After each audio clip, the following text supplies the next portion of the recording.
Hey guys, welcome back. If you park your car in a tiny apartment garage like this, and you don't have access to like a hose, and you also want to save a shit ton of money on your car washes and maintain basically like almost a brand new look on your car, keep watching, because today I'm going to show you guys how I do my rinseless wash on the car. I typically do rinseless wash every like 1 or 2 weeks, depending on like how dirty the car is. So why would you want to use rinseless wash over like other washing methods? I think rinseless wash is very well suited for these ND Miatas because the paint on these cars is really thin, and the clear coat especially is super thin.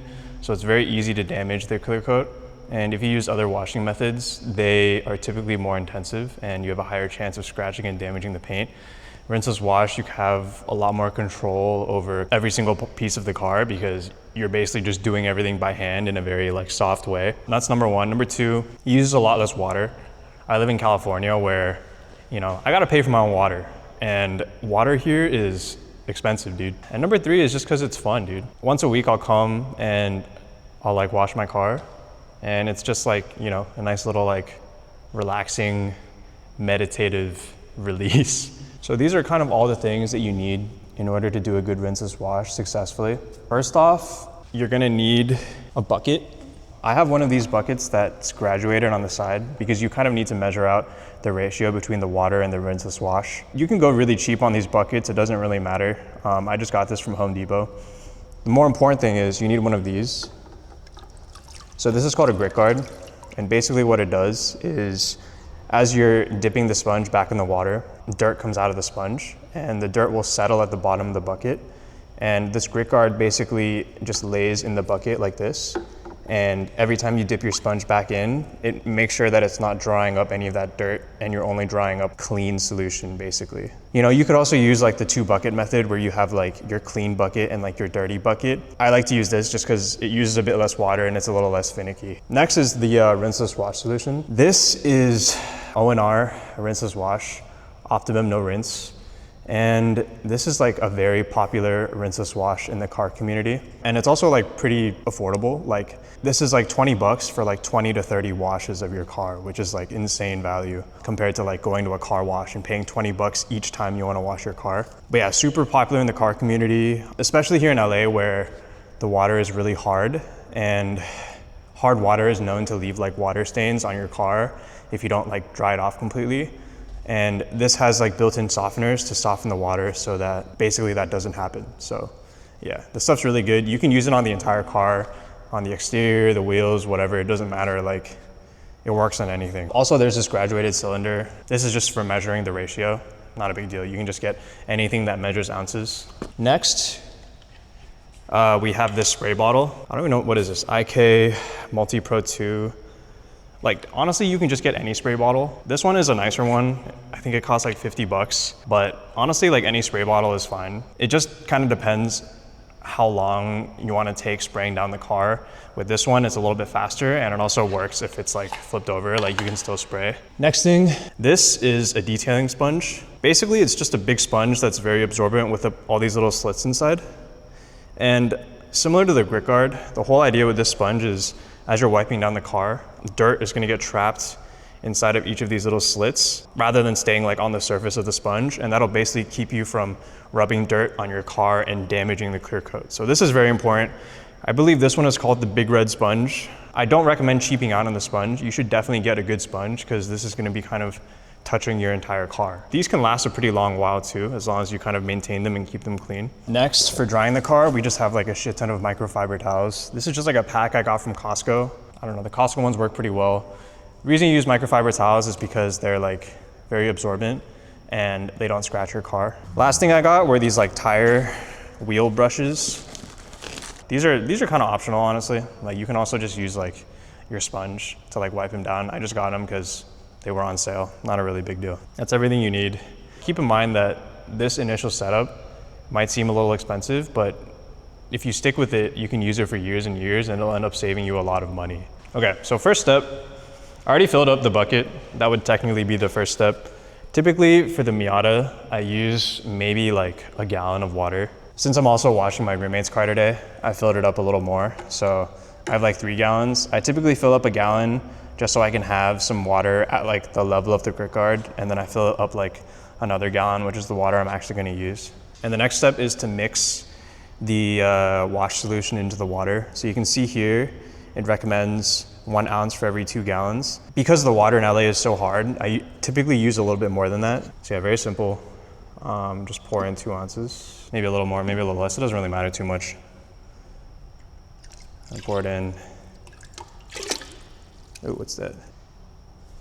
Get it all nice and mixed up. Get our spray bottle here, fill it up with our solution. We got the bottle filled up, just pump it up. For these bottles, typically you'll hear a sound, like a little like psst sound if it's already fully pumped up. So yeah, you can hear that, that means it's fully pumped. You basically just go around and just spray down the entire car. You can be pretty liberal with it. Just try to make sure you get everything covered. I like to put a little bit extra on the this front part because this is typically where a lot of bugs are. This initial coat, the whole point of this is there's a bunch of like little dirt particles on the car that you can't see in some places, and also just general dirt, obviously. And the whole point of this initial coat is just to kind of get the solution mixed with the dirt and to kind of like lift the dirt off of the car so that later when you go to use the sponge to wipe it, it'll come off a lot easier. Be pretty thorough on this step because you want to make sure you get full coverage now so you don't have to wipe too hard later so you don't risk scratching the car. Don't forget to spray down the tires and wheels too. Make sure you really get in there. Okay, so the whole car is sprayed down now. So the next step, we want to get our big red sponge or whatever detailing sponge you have and just dip it in your solution. Make sure you get it fully wet. Just wring it out lightly so that there's still like a little bit of water inside, but just not that much, just so it's still wet, but not like dripping wet. Typically what I do with this wiping process, I'll start from the top of the car and move down. Basically start at the parts of the car that you think are the least dirty, and then work your way down to the dirtier parts of the car. Remember, because we have these like little slits, you don't really need to worry about dirt scratching your car. But yeah, like just wipe. And you know, if you feel like it, switch sides. And typically what I do is for these like cleaner panels that don't really get super dirty, wipe the whole panel down, and then I'll come back to the bucket and then rinse out the sponge again. As soon as you feel like the sponge is getting a little bit dirty, you just want to come back and then rinse out the sponge just so that you're not spreading dirt all over your car. One of my friends that I met at a car meet who's got an S2000 said he actually hasn't washed his car in something like 7 or 8 years. He hasn't taken it to a proper car wash. He's just done a rinseless wash for like 7 or 8 years, and his car looks spotless. So be very thorough with like this part of the trunk because again, like this is where your hands touch it the most. There's a lot of oils here, so just really get in there. Yeah, you can see this bucket is starting to get pretty dark, and that means what we're doing is working. So again, that's why we start from typically the cleaner panels to the dirtier panels. This part of the car gets pretty dirty actually because a lot of dust and dirt from the wheels gets kicked up and then just kind of cakes onto the back. So just be mindful of that and make sure you rinse out your sponge like pretty frequently when you're washing this part of the car. This part gets really dirty. Okay, we've wiped down the entire car. Notice how dark and grimy the water is now because all the dirt off the car into the bucket. So the final step is to just dry everything off. You just want to use these microfiber towels. And you know, people are like really particular about like folding the microfiber towel and then like, you know, making sure that you don't use like the same side on like different parts of the car. But bro, honestly, like I ain't got time for that shit. Like I just grab the fucking towel, wipe it. When it feels like it's damp and it's not working too well, I just move to the next towel. End of story. And also like in the amount of time that it took to kind of like go around the entire car, you can kind of see that like some of the water has started to dry a little bit and it's left these like spots. I think the spots would have definitely been worse had we not used the rinseless wash. But yeah, so I personally like don't really care too much. Like if I'm going to like a car meet or something, what I typically do in this situation is I'll just get more of this solution, spray it down so that like it gets the spots wet and gets rid of the spots, and then I just dry it off with a towel. So like it's really not a big deal. Right now I'm like feeling lazy, so I'm not gonna do that. And if there's like some like wet spots around it and you kind of go over the wet spots and then like go over the dry spots, like it gets rid of them for the most part. It doesn't matter if you get like, if you miss like 5% of the dirt on the car, because like you'll just get it next time. And that next time you'll probably miss 5%, which you'll then get the next time. Like it's fine.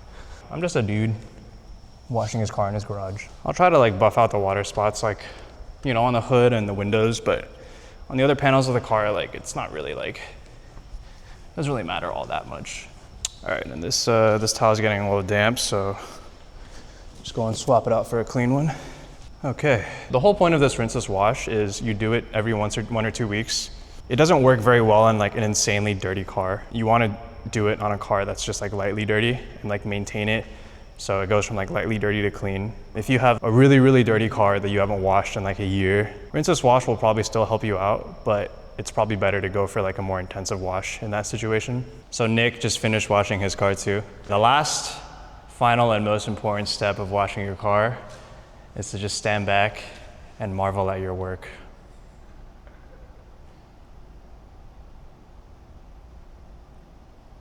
Thank you guys so much for watching. I hope you learned something. If you have any feedback for what I'm doing, I'd love to know.